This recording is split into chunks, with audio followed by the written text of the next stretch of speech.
Mga igsoon, diri sa unang pagbasa, si Moises, iyag yung gipahinumduman ang mga tao. Pangita mo Ginoo nga sama sa atong Ginoo. O kinsa man ning Ginooa, matud pa niya, duol kay nato. So ang Ginoo nagpaduol nato. Muna kita sa kinahanglan magpaduol sa Ginoo. Og sa atong panahon karon, kinsa may representative sa Ginoo, matud pa sa Ebanghelyo or sulat ni San Juan, bakakon ang tao kung moingon siyang nahigugma siya sa Ginoo apan nagdumot sa iyang isig katao. Lingiyay mong tupad inawa kay gidumtan karon na kanon. O kanang na ay gidumtan kung moanhi nagsimbahan, ang naong ana nagdumot lang gyapon. Kusmod kay nagnaong. Ada may daghan din ni manimbang ang naong kusmod lang yapon. Hinaot unta mag-anam nagkaable. Nya unsaon man na? Pakigsuod sa imong isig katao. Kay ang Ginoo lagi nato, siya mo'y atong manluluwas, modelo sad siya unsaon pagpuyo.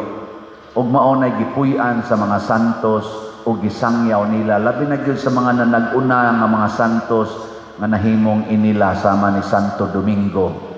Si Santo Domingo usa sa mga santos nga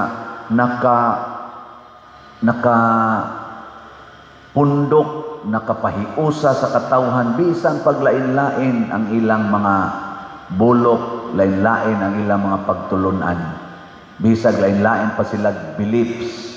Iyang na-introduce ang dako kayong gugmas Ginoo para natong tanan.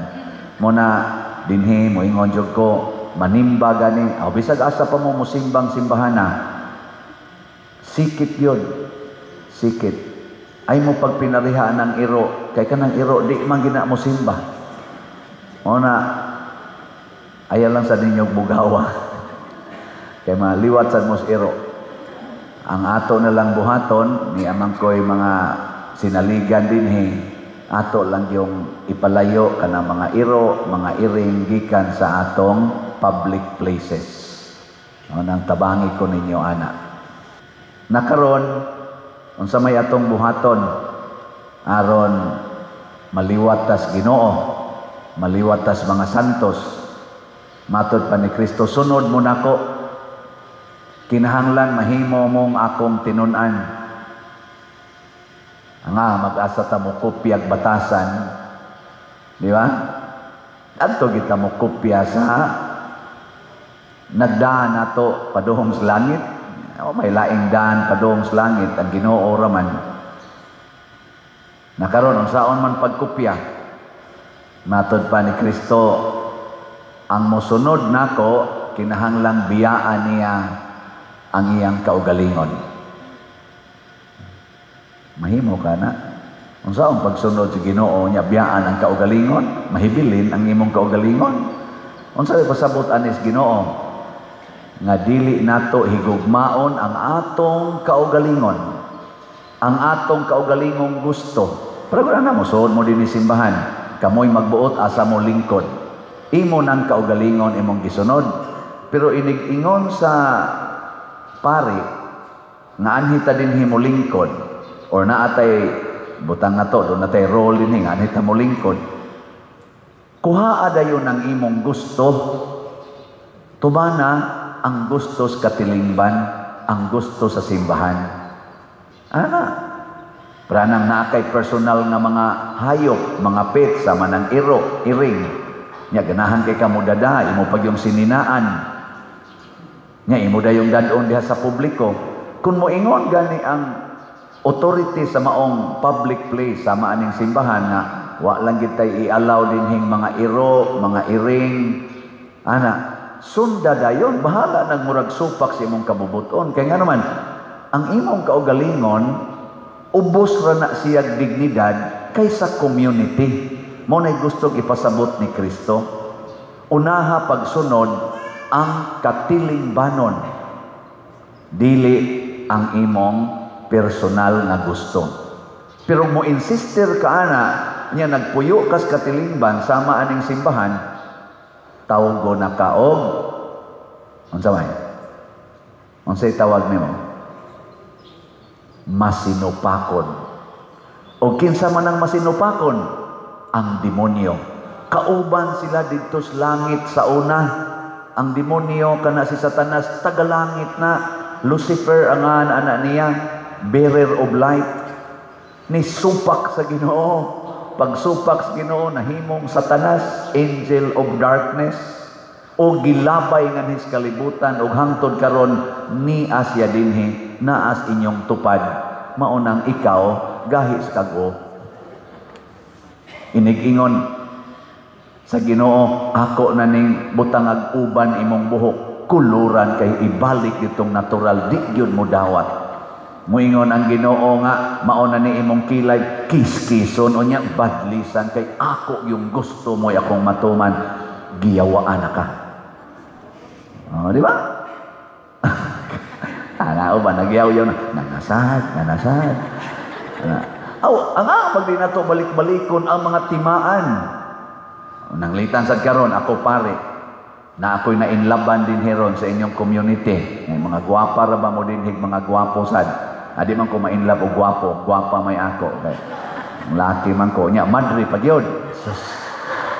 Nya mingon ni Ginoo op pader. Personal ra na nimo. Makaguba na sa imong pagkapari, maguba pag inang katilingban, wa naging manimba nimo anak, mamiya na sa simbahan o gawas pa anak, din adyo ka mahalinan og slat. Adi na lasag ko mudayon. Nya magsigig text nako, I miss you. Yay, Lord, kanindot ani Lord. Adi lagi personal ra gina nimo. Unahang katilingban. Nga naman katilingban man, kay ang Ginoo mao ang katilingban. Lawas, matod pa ni San Pablo, si Kristo samag lawas daghag bahin.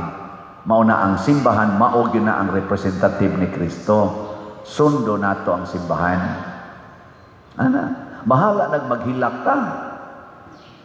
Kay matod pa ni Kristo, ang magluwas sa iyang kaugalingong kinabuhi mawad-an niini. Apan ang magpakamatay sa iyang kaugalingon alang kanako makabaton niini. Usa ka paagi sa pagpakamatay nato o pagkalimot sa tong kaugalingon kaning pagsuporta sa mga proyekto sa simbahan. Mao na ako sige ko baligyag slot para sa atong project. Unsa may project nato karon? Bayaran usa nato ang atong 70 million. Ingka nganong na may 70 million pader nga tulo pa magkakaadlaw dinhi. Nagpas-an ako og utang tungod sa mga projects dito sa akong unang parokya. Unya, maikog man kong ibilin dito kay mabugatan silang samot. Unya kay ang nagtabang sa daning projeka nga nakapanindot dito sa San Vicente Ferrer Paris Liloan, nakatukod atong kumbinto nga napay elevator nya murag 3-star or 4-star hotel ang mga rooms, fully air-conditioned. Ang nakatabang ato, kamo man, ang taga San Vicente, ambot pila ra kay natabang ato.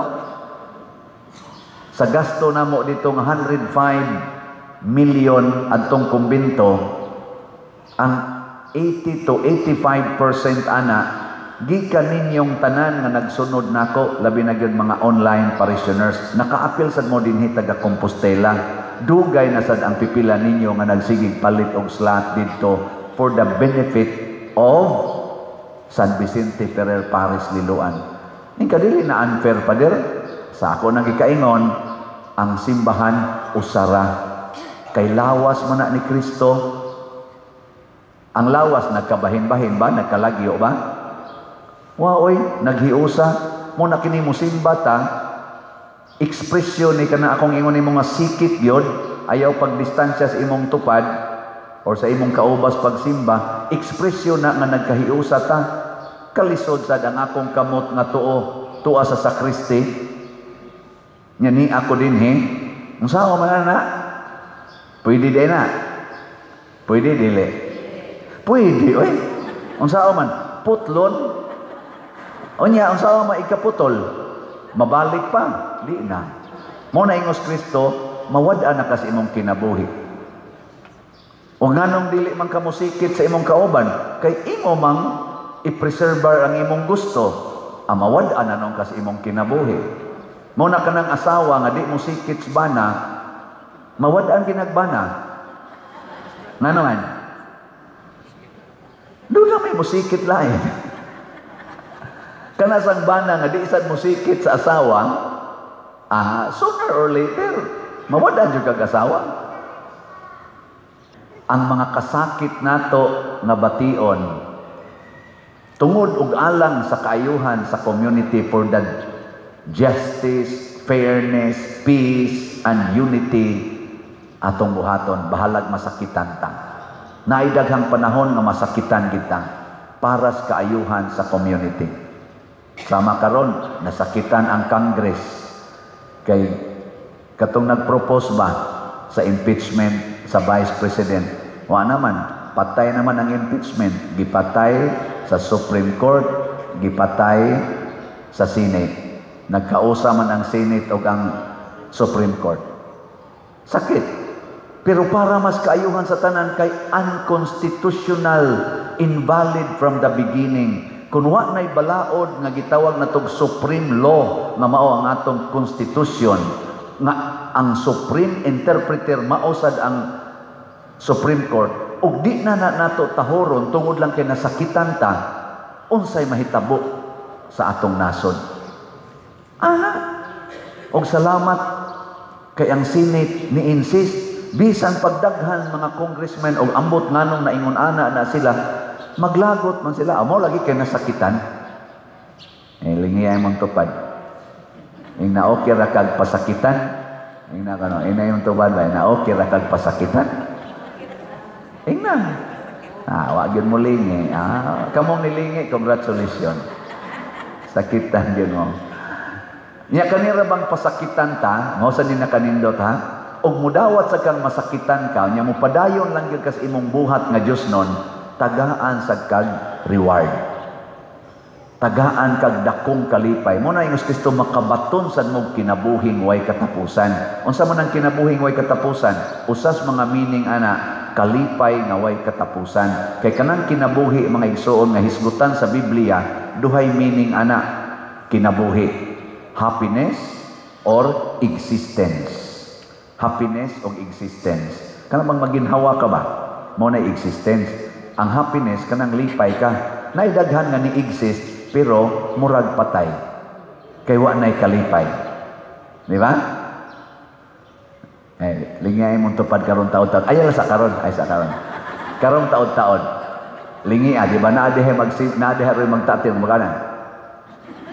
Ang naong. Anang murag patay. Magsigit ta diri og joke-joke. Kamo, nangatawa mong uban? Makita man ako hapitan ng naong ninyo diri. Nagiuban nga magsigan. Kita nangatawa na nagana. Nya usay mo doko pa gyud. Si pangatawon may nimbang nagko. Kana sila patay na sila. Mao na sila yung mga patay nga nanimbang. Unsa may namatay nila dili ang ilang existence, ang ilang happiness. Nga naman nagbaon og mga kabukat. Na sila. Ako lang sa mensyonon dire kay ang nasikat karon sa pagpatay sa impeachment, kanarong impeachment, articles of impeachment, ang nisikat yun, si bagong senador, si Dante Marcolita. Kana si Dante Marcolita, dito na sa Congress. O niya, siya na nagsigig ingon dito. Daghan kay siya gipangsulti ba nga, sundani. Tungod kay magsige man siya ingon nga kaning ni dili ni maawa ni mohaom sa atong balaod ana. Gipangtaktak siya dito sa Congress sa mga committee. Wa na siya mamimbro kay mura man siya og kanang devil's advocate dito. Pero ang iyang gusto sunda ang balaod kay kun di na to sundon ang balaod masango kita ana. Pag ila magyong taktak siya tungod sa pagsigig taktak gipang kuha siya sa mga committees, wa na siya na membruhan, hasta tong siya mo chairman sa mga duha ba to ka committees, gitaktak yapon siya. In short, gisakit siya dito sa Congress. Gibaliwala siya sa Congress. Na elected man noon pagka-senador. Pag-abot sa proposal sa Congress dito sa Senate, si Dante Marcolita maoy ni babag. Gahilak na ron ang nag-persecute niya. Mao na ningos Kristo ang magpaubos. Kusgan. Ay lang kong kasabi. Unya, ang nagpataas. Okay. Kadtong mga mapaubsanon, kusog mamalit og slat. Kadtong mapahitason, di gina mo palit og slat. Ang kadtong mo palit og slat, manindot.